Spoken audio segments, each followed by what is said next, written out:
Alright, next we're gonna watch Is Your Identity Leading You to Failure by Healthy Gamer.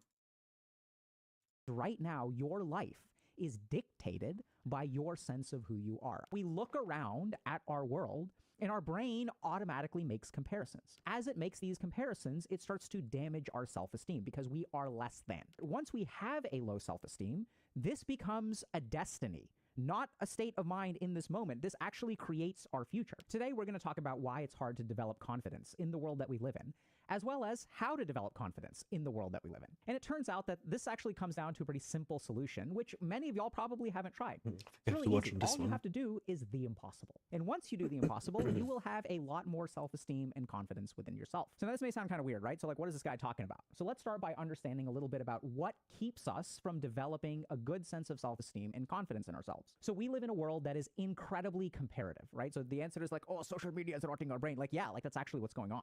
So what goes on right now is our brain is designed to make comparisons. And this was sort of, we evolved our brain in communities of about 200 to 300 people. So there are like only so many people that you can compare yourselves to.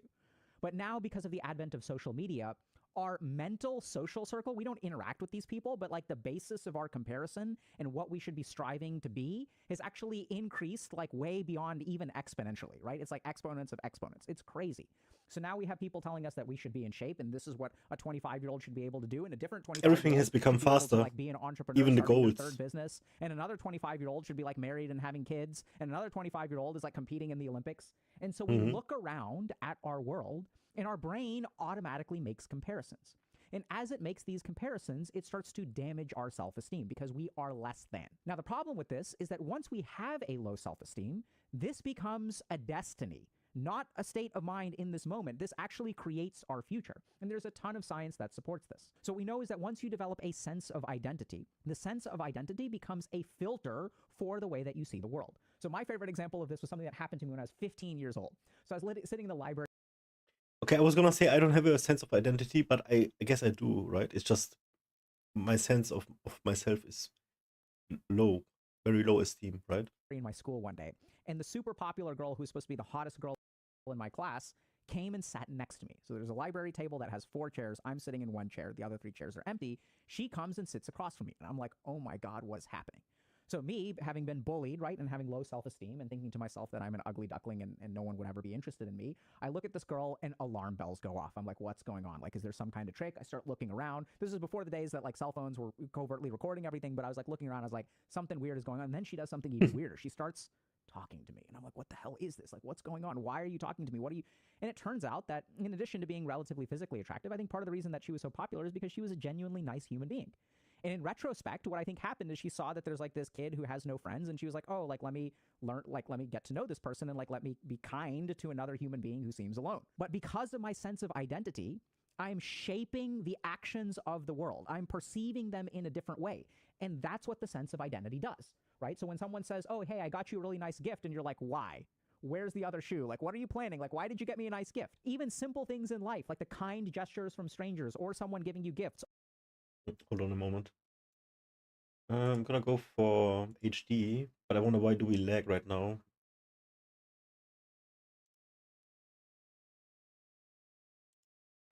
I got too many tabs open, probably. Or someone giving you compliments, which feel really, really uncomfortable, right? Because you don't deserve them. And then think about what that does to your self-esteem. This isn't just in the moment. When you start rejecting compliments, what do you think is the destiny of your self-esteem? Okay, so it's lagging.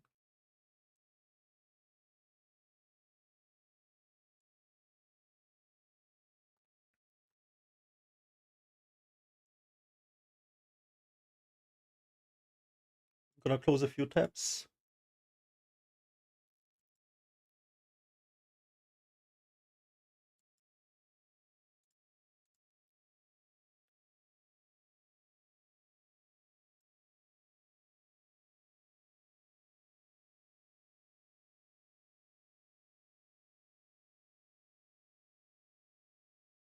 It's going to stay low because you're actually filtering out the information that like would make you feel better. But identity doesn't just filter our information.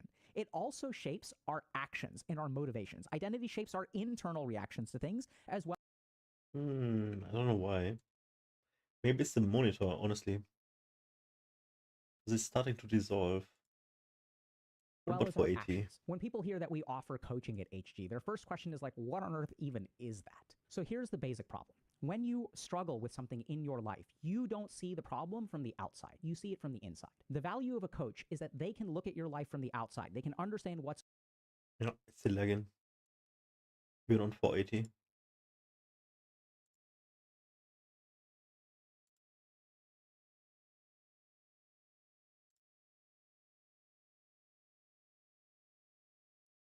Let me try and fix this.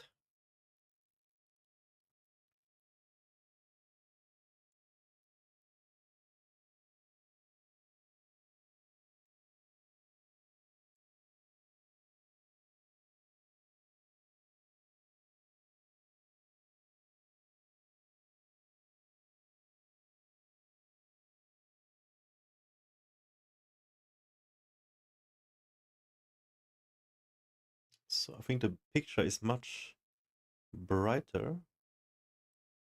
going on, and they can help guide you to improve things like motivation, accomplish short-term goals, and even increase a sense of purpose in life. And over the long term, we also see improvements in feelings of depression and anxiety. And the best part is we've had over 100,000 coaching sessions, and we incorporate that... No, what is happening, dude?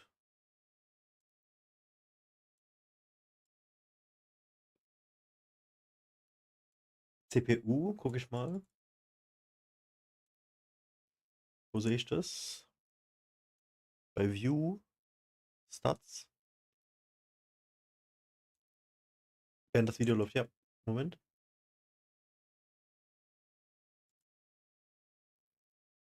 Ach so, 10. feedback to continually improve our program. So if y'all are interested in 10%. actually making a change in your life, check out the link in the description below.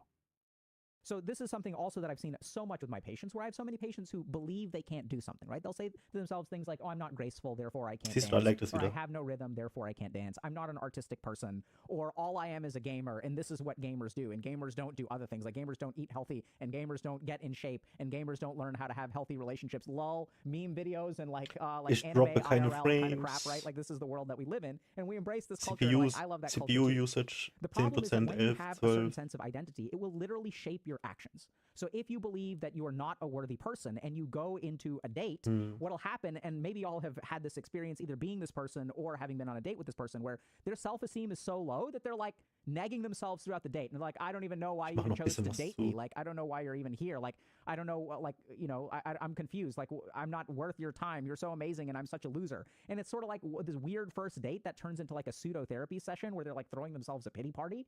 And then what ends up happening is once you do that on a first date, the person is like, shockingly, not that attracted to that. And so then no second date happens, and then that reinforces the sense of low self-esteem. And so we develop the sense of low self-esteem, and then like we're kind of stuck with it. It shapes our actions. And so then the question becomes, how do we break out of this cycle? And it turns out that you need to do something very, very simple, which is the impossible. All you have to do is something that's impossible. Now, this is important to understand. We're not saying do something that is impossible for all people, right? So I'm not saying you should fly to the top of Mount, flap your arms and fly to the top of Mount Everest, travel in time, you know, transmute lead into gold. I'm not saying you should do those kinds of things. This is critical. What you need to do is something that is impossible for you, right? Because understand this is very important to understand. Here is you. You are capable of particular things and you are incapable of other things. The problem is once you make a decision that you are incapable of something, that becomes a self-fulfilling prophecy. It's kind of like this thing called the nocebo effect, where if a patient believes that a medicine will not work for them, the medicine actually has a lower efficacy. It's the opposite of the placebo effect. Remember, placebo means if I believe something will work, it does work. Nocebo is also true. If I don't believe something will work, it won't work. And so if I don't believe I'm going to get the job, that will change the signals that I send empathically to the person who's interviewing me. I'll come across as less confident because I am, or I'll try to fake it until I make it, at which point, unless I'm very good at faking it, people will detect, oh, this person is faking, but they really don't have confidence in themselves, therefore we don't want them. So then the question becomes, how do we shatter the sense of identity? Because the whole problem is when we operate from the sense of identity, it becomes a self-fulfilling prophecy. And that's where all you need to do is the impossible. So when I work with people who really struggle with confidence, they, first of all, make 1,000 comparisons based on social media or whatever, right? So we can try to tackle that. We can try to tackle things like perceptions and actions. Okay, and it's not lagging anymore. videos on that. But honestly, it's way simpler than that. Do the one thing that is impossible for you, right? So take a list of things that other people can do and you can't do. and then do one of them. I had a conversation recently with this guy named Doug Bopst, who's been sober for 15 years, and he's the host of this podcast. I don't know really what I changed, it's really but interesting because when he it's good tells the now. story of like he was in jail for selling drugs, Just closed and a he, few turned his tabs. life around, and now he's like a podcaster and personal trainer and all this kind of stuff. And his moment was like he did one push-up, right? So he was very overweight, was in jail, and he didn't believe he could do a single push-up because I'm not someone who can do a push-up. Now, the moment that he does a push-up, in the moment that you do something that you feel is impossible for you, I want you all to understand what effect that has.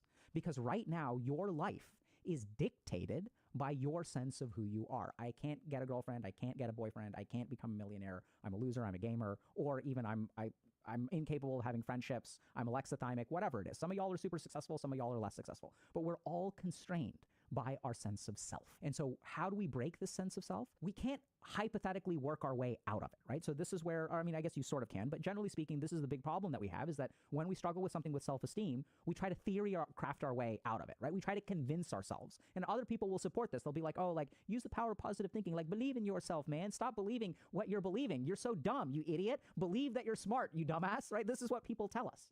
And we can try to grapple with this in our mind, but that doesn't really work nearly as well as an experience.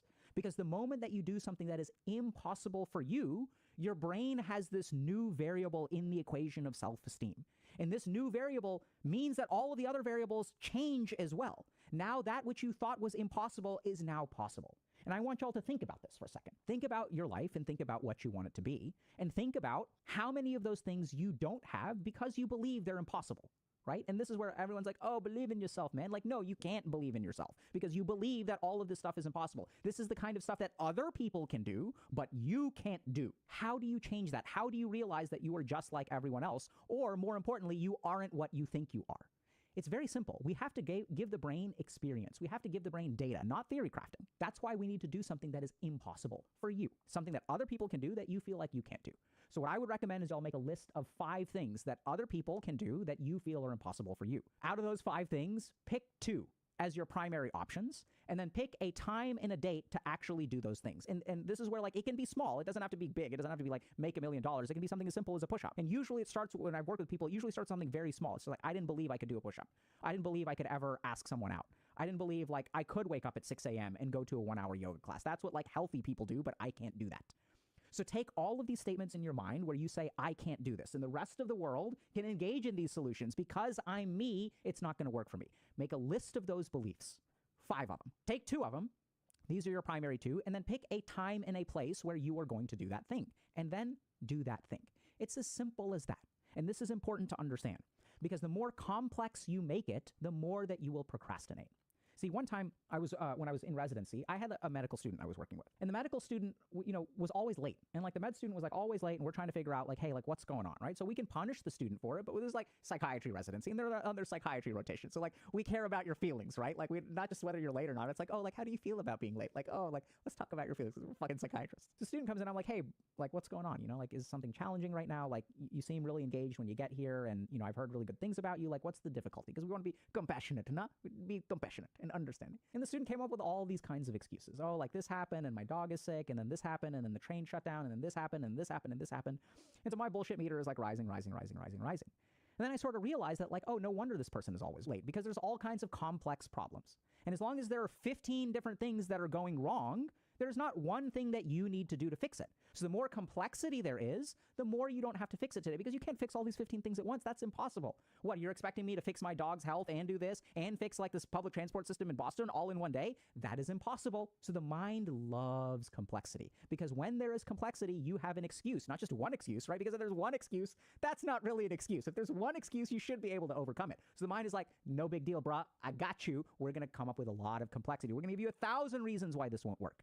And when I've worked with people as a psychiatrist who want to stay stuck, this is what their mind does. I say, oh, like, why don't you try doing this? Or let's think about doing this. Oh, that won't work because of this. And that won't work because of this. And that won't work because of this. That won't work because of this. And that's who they are. That's who they become. This becomes why someone is stuck in life, why they can't progress, why they can't build confidence. Because all of the steps to progress get shut down in this complexity. So it's very simple. Just do the impossible.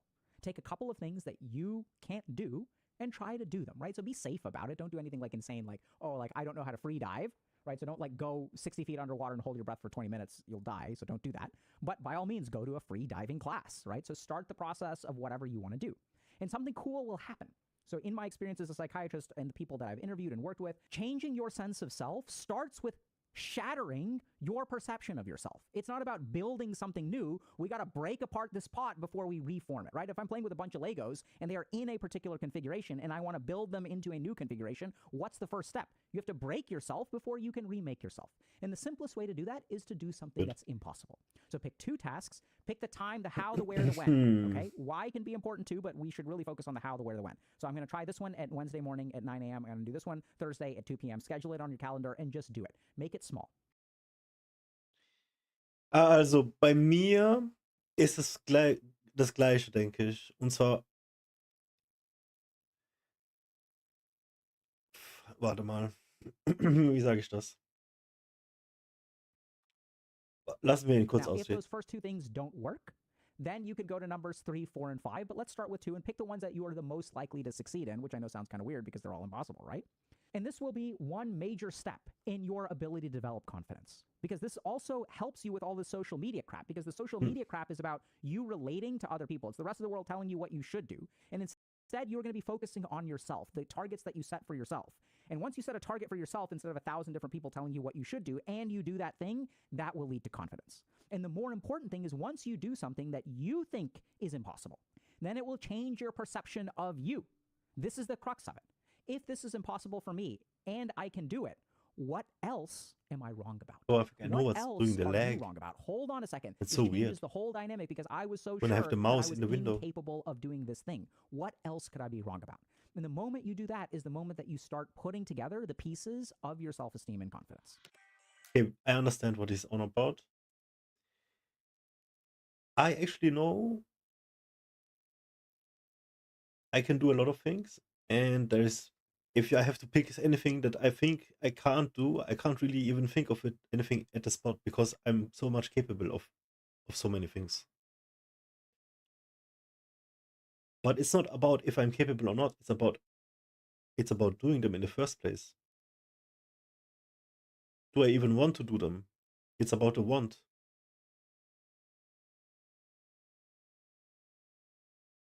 I understand the self-esteem thing and breaking yourself before you have to rebuild yourself.